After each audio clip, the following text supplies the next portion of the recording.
Hello, we're back rambling about baseball again with Sam Hi, and me, Joe. you're Joe, yeah. Yeah, I'm Joe. So yeah, not really much happened, has it? To be honest. No, it's basically been a lockout again, hasn't it? There's Wade Miley signed with the Astros. That was wildly exciting. He's not going to throw at 122 miles an hour. Um, what else happened? Um, that's pretty much it in the last seven No, days, isn't it? yeah, it's stuff that's actually happened. The rest of it's just sort of speculation and rumours. But Yeah, the Padres have gone from sitting around looking at their prospects to trying to sign everyone under the sun. yeah, Um, according to John Morosi, what was it linked with? Gio Gio Gonzalez, Gonzalez. Bryce, Manny, Real Yeah. Muto. Well, I think the Bryce Harper thing was actually news. They met him in Las Vegas the other day. Yeah, that came from Ken Rosenthal, I think, reported that. Yeah, quoting And all our then sources now. yeah, yeah, it's all So, professional now. Um, and yeah, and then the Reds are also in on Real Muto because Real Muto is yeah, actually the Machado and Harper stuff is quite tedious that it's gone on this long, but I think the Real Muto stuff is the most boring thing this off yeah, season. because Harper and Mercado, whoever gets them, is like it's gonna change stuff, isn't it? I mean, well, unless it's a team that's already good, another team that gets them is gonna like change the course of the team for like the foreseeable future. Whereas Real Muto is just, I mean, I don't even know. Teams are gonna be better off getting him. The No, amount of I stuff mean, you're gonna have to give up. you look at particularly the remaining teams on Manny and Bryce Harper are the Yeah, Padres, Phillies, White Sox, and Nationals for Harper, supposedly, are the teams that are. Well, I think which was it I John think Heyman might is have said that yesterday. I think it's actually turned out to be more interesting than I thought it would be. I mean, it seemed like, there's a chance just the Yankees get both of them or something, but, they're all kind of teams that are on the way up, mainly. Yeah, so And I it's think going to make a big difference. yeah, like you said, that they're all teams that are actually not very good, which means Yeah, that signing one of them or both of them is going to be insane. I mean, like if the Padres get both of them, yeah. they I go don't know from whether like, they would, but well, they've got the payroll. They've got such yeah. a tiny payroll at the I, moment that and, they could. and I mean, San Diego's not exactly a small market, is it? No, I mean, good it's like, weather.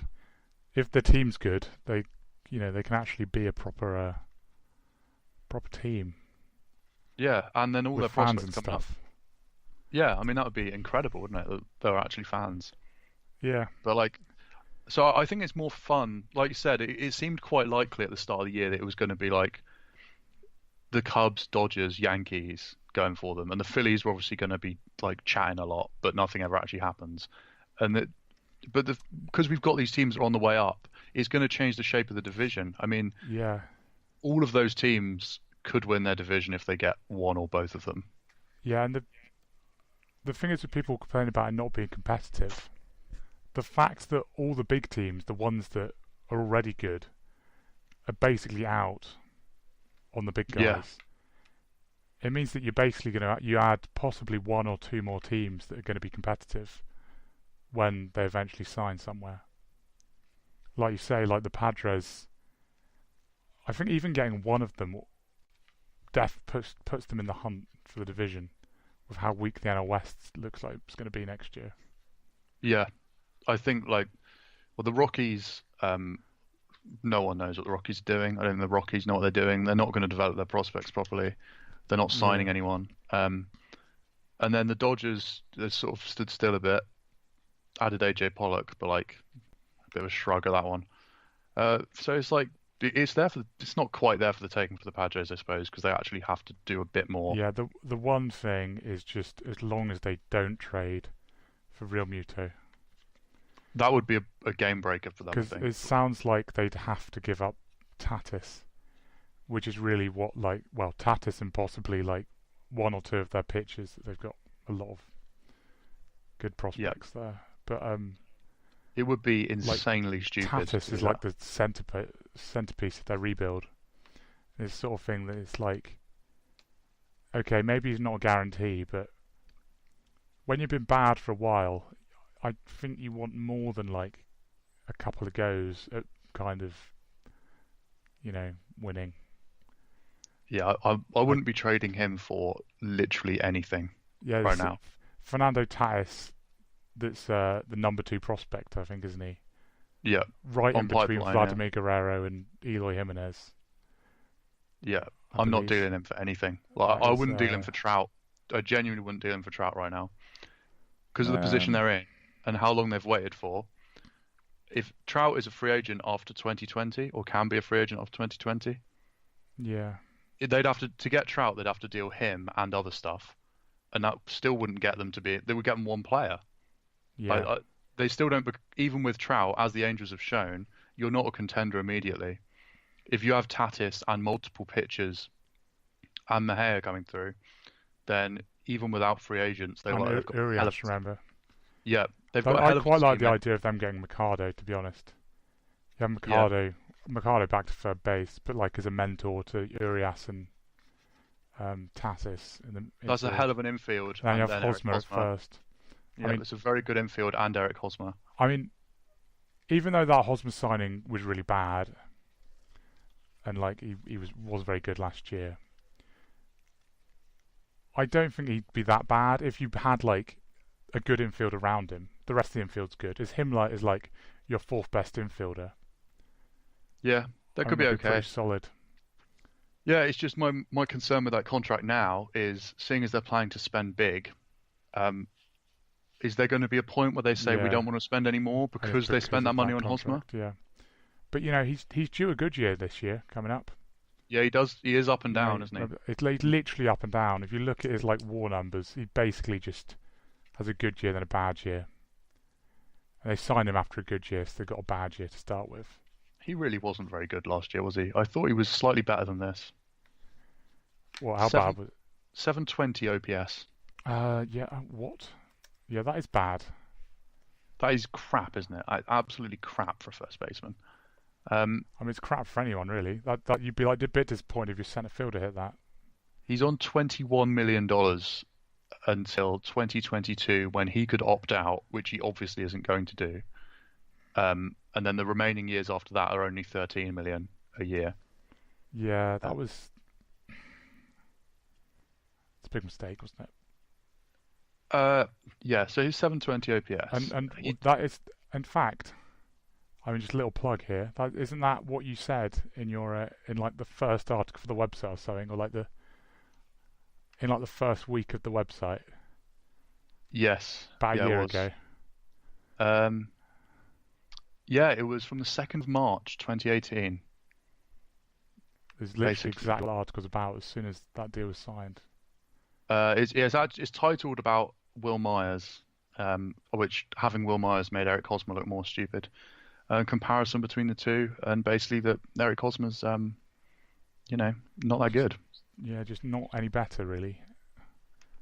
Yeah, I mean, he had like one good year the year before last.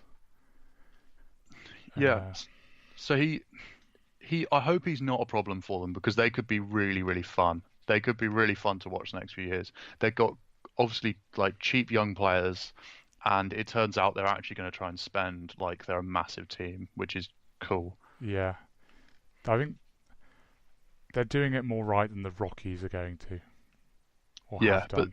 but then that isn't that hard, I suppose. No, I mean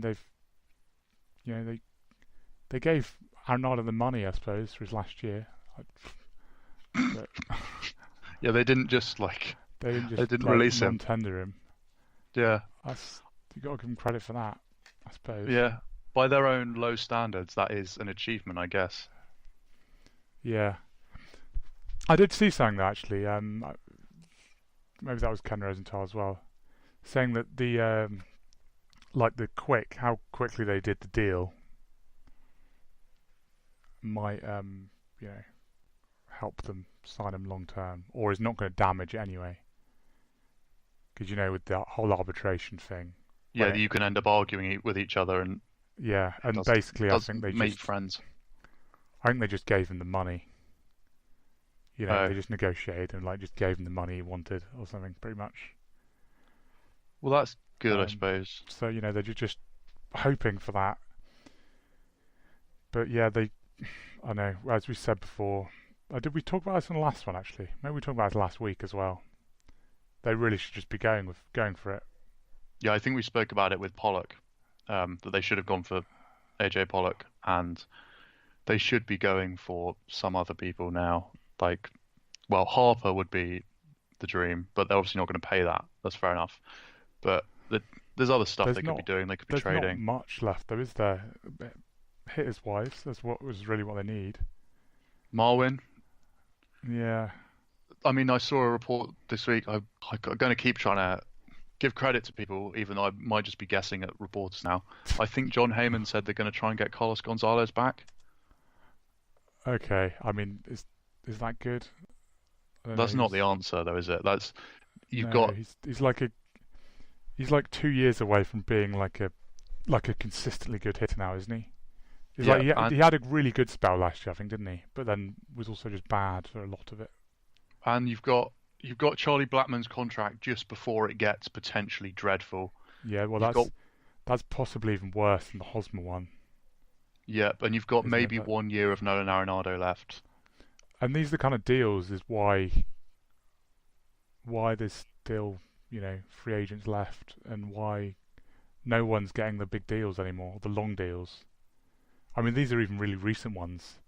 These are possibly like the last ones of that kind, or some of the last ones Yeah, of just sort of good, but not not MVP level players getting like 5 years huge, plus. huge 5-year contracts when they're in their 30s. Or With Charlie well, Blackmon particularly, he I was think he was an MVP level player for 1 year.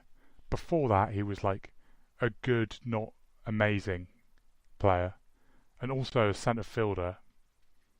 Where after he's 30, defence is going to start to become a bit of an issue. on that big outfield. I mean, it looked a very win now move at the time, and then since then they've not followed it with other ones, so it doesn't make any sense. I think the other contracts that like leap out to me about that are like Johnny Cueto's is a really interesting one.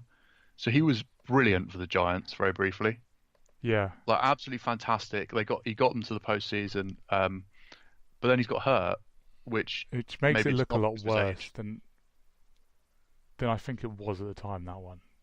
I mean, Yeah, because to be honest, paying for like the bad few years at the end, I don't think that's necessarily a bad strategy. Where it's like if you time it right, so you're just paying them while they're bad, but the rest of the team's also bad, which is the situation the Giants are in really at the moment. It's like it was almost worth it for like that like really good year they got out of him, we'll have one and like last go. you maybe would have Yeah, hoped for like another year, but he got injured.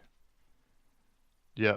But We'll have one more go we'll go for another even year. And they that nearly did it in 2016. Like yeah. they had a go. So it's not as bad. Whereas It's when you it's when you don't match it up with stuff, when you make decisions that in isolation that don't seem to like make sense together.